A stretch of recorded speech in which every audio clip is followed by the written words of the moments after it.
Welcome to another Dragonlance Saga member. This is not a member's reading. This is just a reading episode. It is me, Sham Frost Cult the 21st. My name is Adam, and today I'm reading the special attraction article, The Dragon Magazine Combat Calculator by Laura and Tracy Hickman from Dragon Magazine number 74 from June 1983. We all remember 1983, right? No? All right. Well, I would like to take a moment and thank the members of this YouTube channel and invite you to consider becoming a member by visiting the links in the description below and remind you that you can always pick up Dragonlance gaming materials using my affiliate links, also in the description below.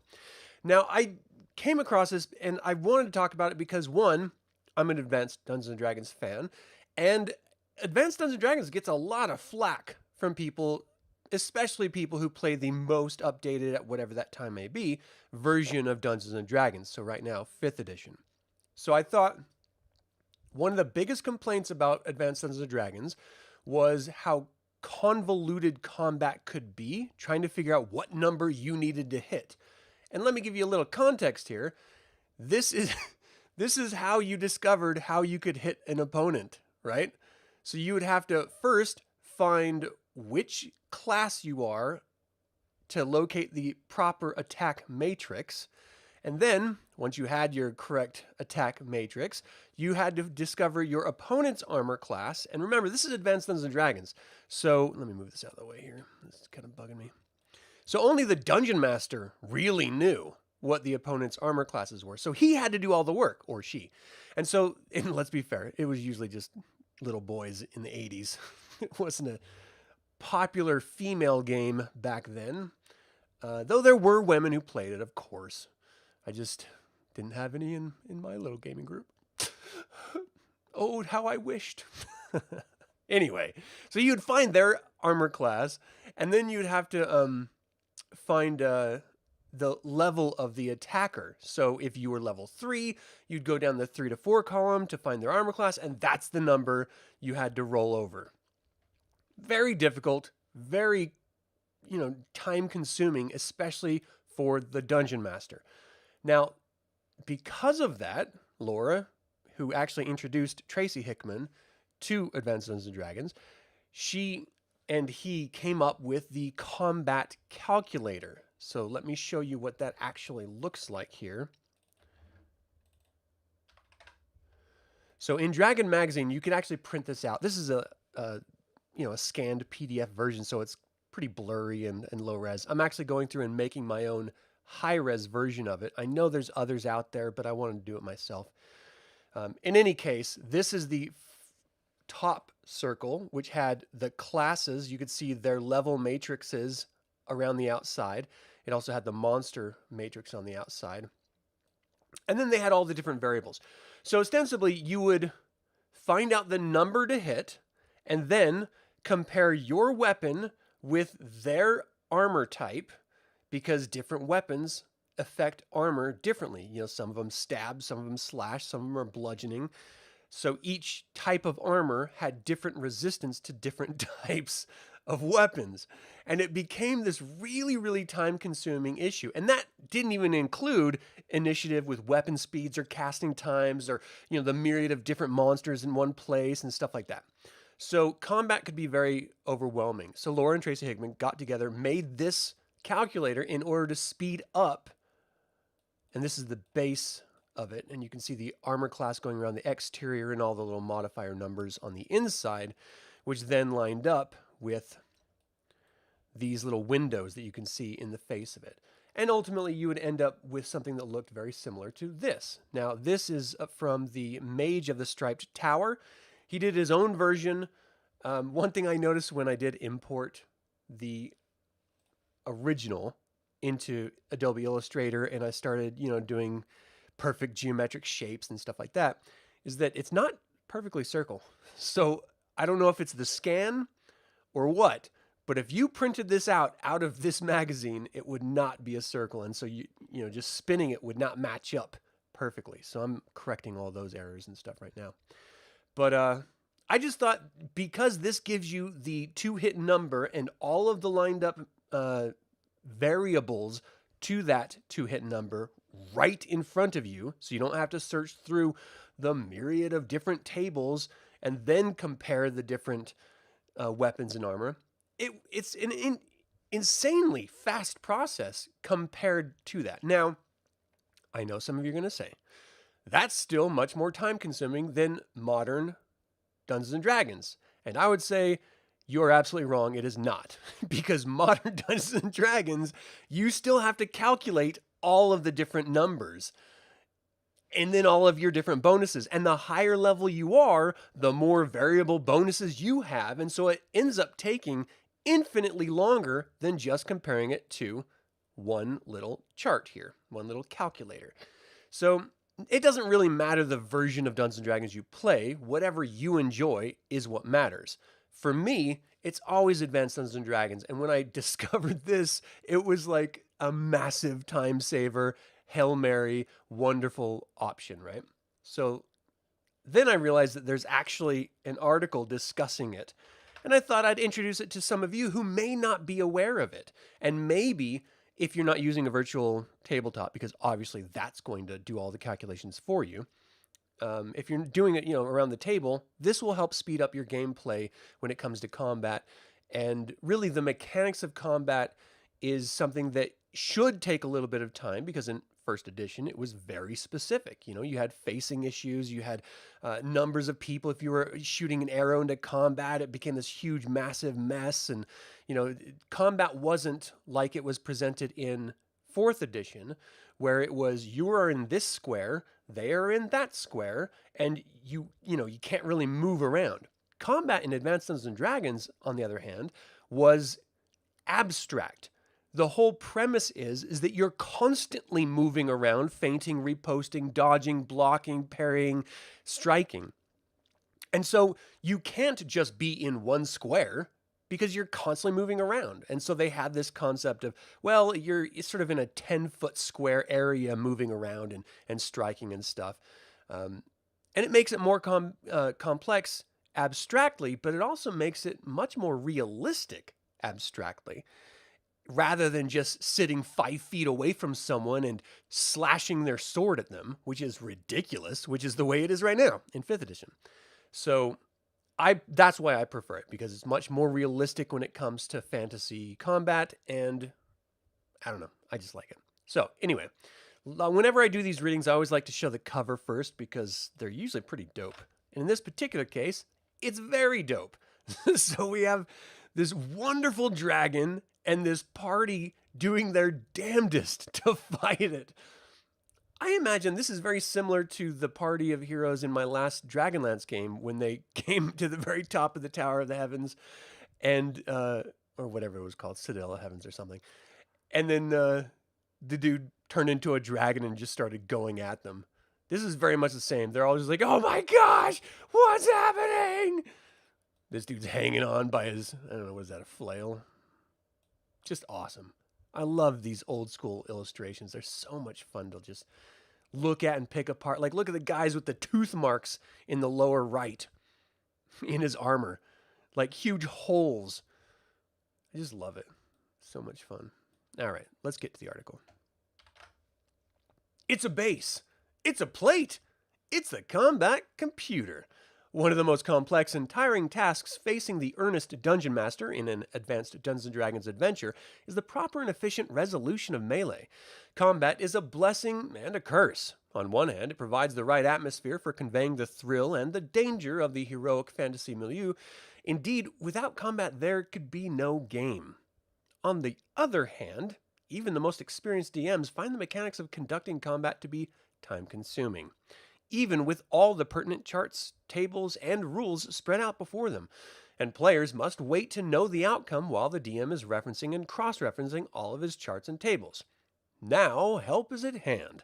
The Dragon, trademark magazine, combat computer, reproduced on cardboard stock in the center of this issue of the magazine, is designed to help the DM save time and prevent mistakes when determining two-hit numbers for missile or melee combat. It's easy to assemble and almost as simple to use. So, here's how it goes together. Carefully separate the sheet of cardboard from the rest of the magazine by pulling it gently away from the staples, or by prying up the ends of the staples, pulling the cardboard out, and reclosing the staples to keep the magazine pages properly bound. The larger of the two discs is the base. The smaller disc is the plate. Your combat computer will be stronger and more durable if you glue a second sheet of cardboard to the unprinted side of the magazine cardboard. Be sure the adhesive you use forms a tight seal around the outer edge of each wheel and around the edges of the windows that are cut out of the plate. For even more durability, you may choose to have the discs laminated after they're cut out.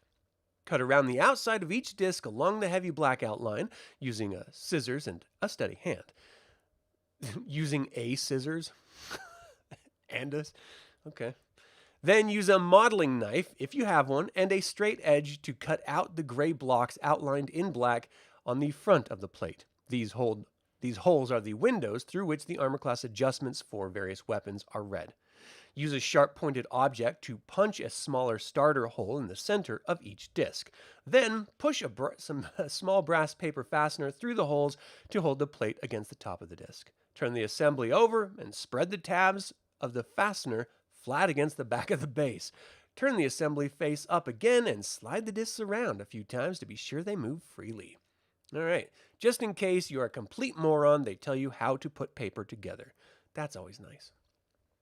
How it works. The combat computer offers a quick way to cross-index the armor class of the defender with the experience level or hit dice of the attacker, which yields the attacker's base 2-hit number. To determine this number, line up the pointer on the edge of the plate with the number of the inner ring of the base that represents the defender's armor class. Look at the colored bands on the plate, known as the class/level arc. The divisions reading from the outside in are for fighters, monsters, clerics, thieves, and magic users. Find the colored band and the level or hit die range that applies to the attacker and refer to the break line to the left of the arrowhead for that section of the colored band. Follow this line toward the edge of the base and it will point to the base number needed to hit for that attacker against that defender. Example. A third-level fighter is attacking an adversary armored in chainmail, armor class 5. Line up the pointer on the plate with the number 5 on the inner ring of the numbers on the base. Locate the section of the fighter band and colored red that pertains to 3 through 4th level characters and follow the path of that section break line toward the edge of the base. The break line points to the number 13, which is the fighter's base chance to hit in this situation. I have another example I'm going to be showing you for added clarity in a second, but just wanted to get this out here first. Armor class adjustments. One of the most often overlooked parts of the Advanced Dungeons & Dragons combat system is the armor class adjustment section of the weapons table on page 38 of the player's handbook. It stands to reason that someone using his bare fist, for instance, ought to have a better chance to hit, and thereby do damage too, against an unarmored opponent than against an opponent wearing plate mail. Although most of the armor class adjustments for weapons are much more subtle than the bonuses and penalties for using a bare fist, they are all important. Failure to take them into account during the resolution of melee can mean the death of a character or creature who otherwise would have survived. Unfortunately, the combat computer can't automatically compute these adjustments, but it does display them. This is where the weapon windows on the plate come into use. When the combat computer is correctly aligned to yield a base 2-hit number, each window reveals the bonuses and penalties that apply for all the weapons listed in the player's handbook. Without moving the plate, find the window that displays the adjustments for the weapon in question and either subtract the number given from the character's base 2-hit number or add it to the player's actual 2-hit die roll before determining success or failure. Remember that subtracting a negative number is the same as adding a positive number of the same value. Example. Our third-level fighter from the previous example, facing an opponent armored in chainmail, has a base 2-hit number of 13. His weapon of the moment is a battle axe. By looking in the proper window, immediately counterclockwise from the pointer in this case, the DM notes that the battle axe brings with it a -1 penalty to hit against an armor class 5. To account for this, the DM can either subtract 1 from the character's base to hit number, making the number needed 14 instead of 13, or add -1 to the player's actual roll, decreasing the result before announcing whether a hit has occurred. Apparent versus enhanced armor class. This is where it gets a little convoluted. Anyone who has turned the plate too far in one direction or the other has already seen by now that something goes wrong when a defender's armor class is better, lower, than 2. And you have to remember, in Advanced Dungeons & Dragons and Advanced Dungeons & Dragons 2nd Edition, the lower the armor class, the better the armor class. So plate mail is closer to 0 than leather armor is. Where are we? That is, the weapons window don't line up properly with the columns of numbers beneath them. Does this mean that the combat computer only works for armor classes of 2 through 10? No!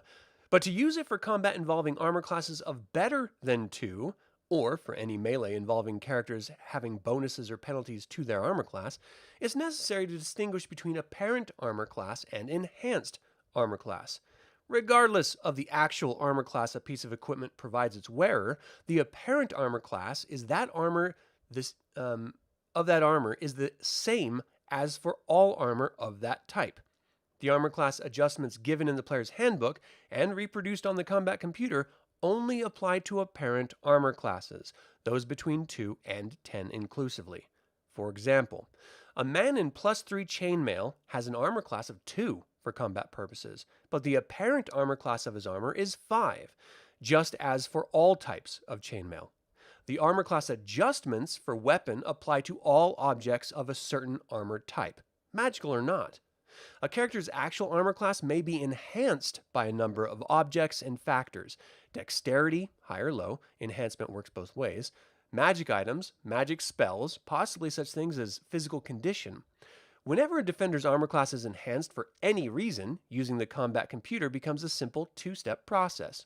First, line up the plate at the base according to the defender's apparent armor class. Read the proper weapon window to obtain the armor class adjustment, if any, that applies to the attacker's weapon. Then rotate the plate until the pointer is opposite the defender's enhanced armor class number, and read the proper break line of the class level arc to obtain the attacker's base 2-hit number against that armor class. Take into account the armor class adjustment for weapon type determined in the first step, and the result is an accurate 2-hit determination that takes less time to perform than to describe. So, example. Our 3rd level fighter won't know it for a few more seconds, but his opponent is actually decked out in +4 chainmail. That's dope. That's really powerful chainmail. This gives his foe an actual enhanced armor class of 1, but still an apparent armor class of 5, just as if the chainmail was not magical. To resolve the matter, the DM first lines up the combat computer as in the previous example, noting the weapon window and establishing the fighter has a -1 penalty to hit with the battle axe against the chainmail, a parent of AC 5. Now he turns the plate so the pointer is lined up with his armor class of 1 on the inner ring of the base, then reads up from the proper line on the class level arc. This reveals that the fighter's base number 2 hit against armor class 1 is 17. This number is then modified either before or after the die roll to take the -1 for his axe penalty into account. As a double check against accidentally lining up plate and base improperly, a black patch will appear in one or more of the weapon windows whenever the pointer on the plate is rotated beyond the range of armor classes 2 through 10. If black shows through any number of the windows when you're looking for a 2-hit number, that means you're dealing with an enhanced armor class. To obtain the correct armor class adjustment for the attacker's weapon, if you haven't done that already, you'll have to back up the plate to the defender's apparent armor class so the correct adjustment will be displayed. This, to me, makes perfect sense. I know listening to it for the first time sounds very convoluted and complex, but when you just think about, well, what's the straight-up armor class for chainmail? It's 5. Then you move it over to 5. Find out your weapon adjustments, and then you move over to the actual armor class, which is, of course, 2. Pretty cool. All right, so other assistants. Printed on the plate in note form in various places are many commonly used 2-hit adjustments taken from the pages of the player's handbook. These notes enable the DM to have at hand virtually all of the information needed to properly resolve a combat situation.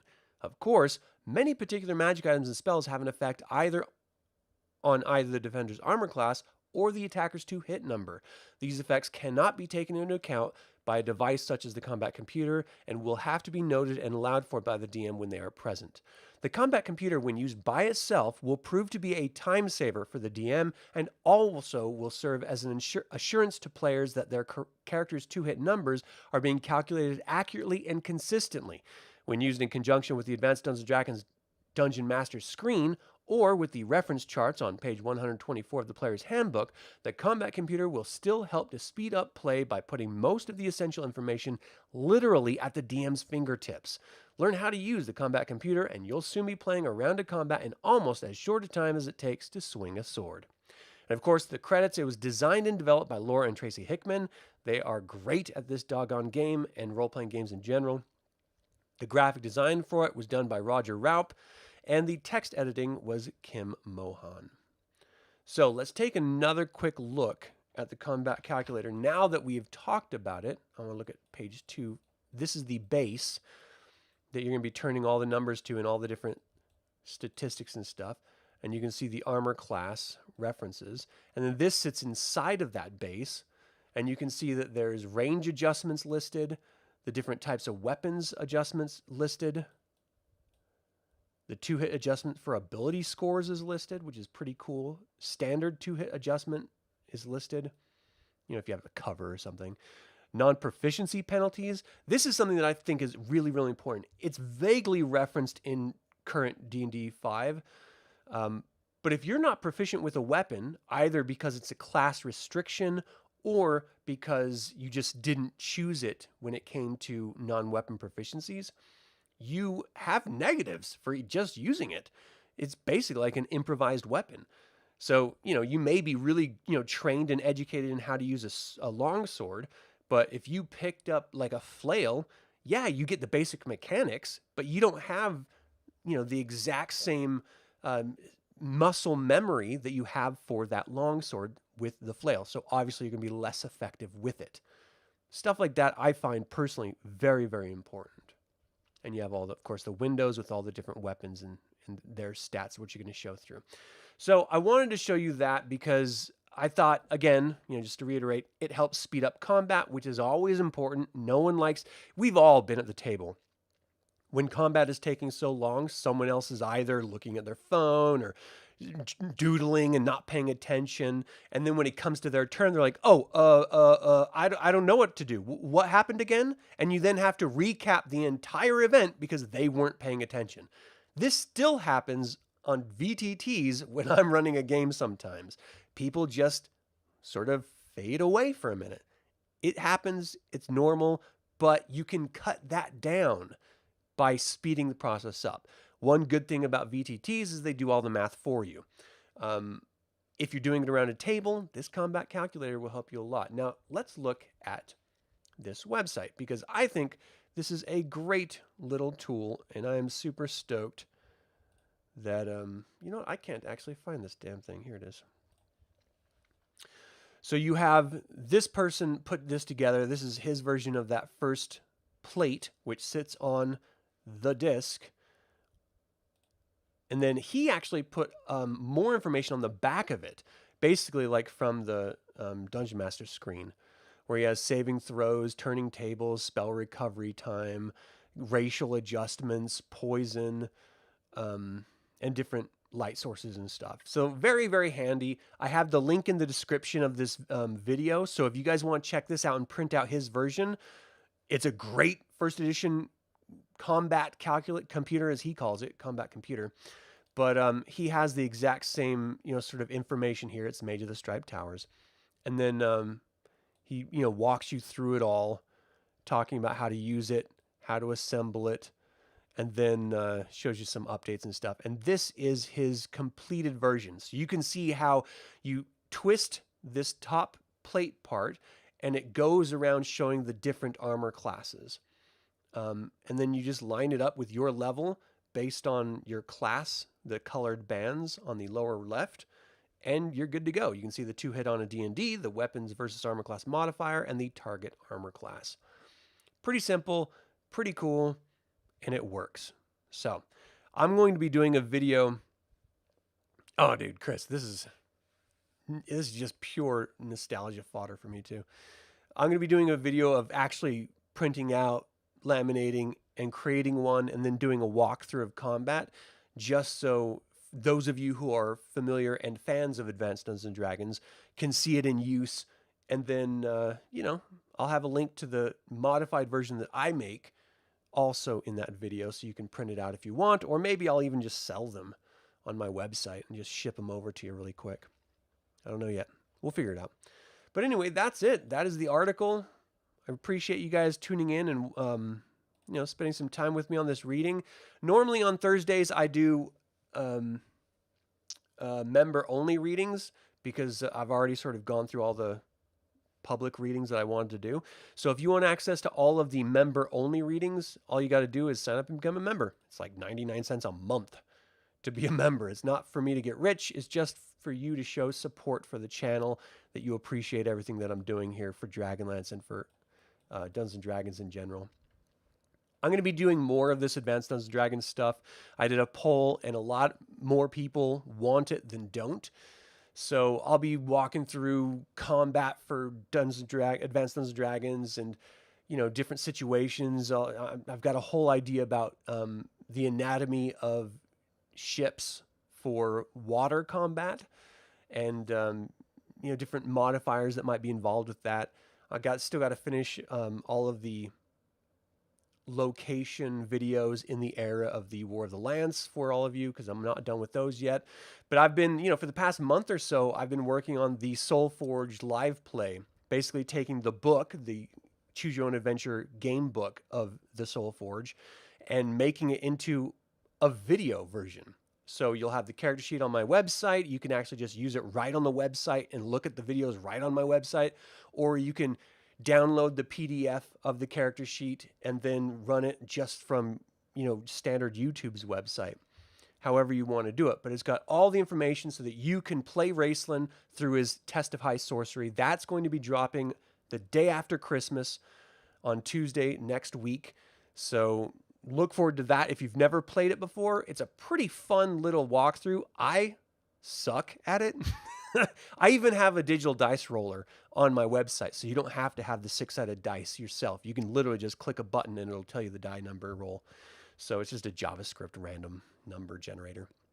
So I did everything I could to make sure you didn't need anything else other than my webpage to play it all the way through. So that's going to be released. It's going to be really, really cool. It took me so long because it's 226 different videos of options for you to go through.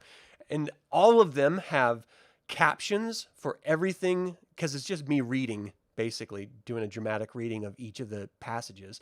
So it's got the text in the description of the video, it's got the text scrolling up the video, and it's got the captions in the video of the text. And then I also included all the cards. So at the end of a video, something pops up. Those are called cards. And then there's also those are called end screens. The cards are the little gear icon.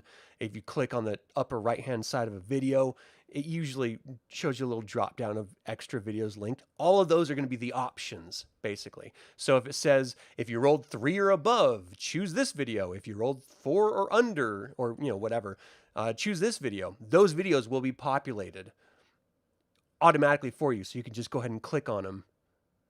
And then you can just, back and forth, go from the website to the videos, or just do it all on the website and stuff. I tried to make it as simple as possible, which ended up taking a ton of time. And I will never do it again because it drove me insane. But it's done now. So I hope at least one person tries it out and has some fun with it. All right, that's going to do it. Thank you all so much for tuning in to this Dragonlance Saga reading. What did you think of the combat calculator? Have you ever played Advanced Dungeons and Dragons before? Feel free to email me at info@dlsaga.com or leave a comment below. This channel is all about celebrating the wonderful world of the Dragonlance Saga, and I thank you for joining me in the celebration. Thank you for watching. This has been Adam with Dragonlance Saga, and until next time, Slanjavar.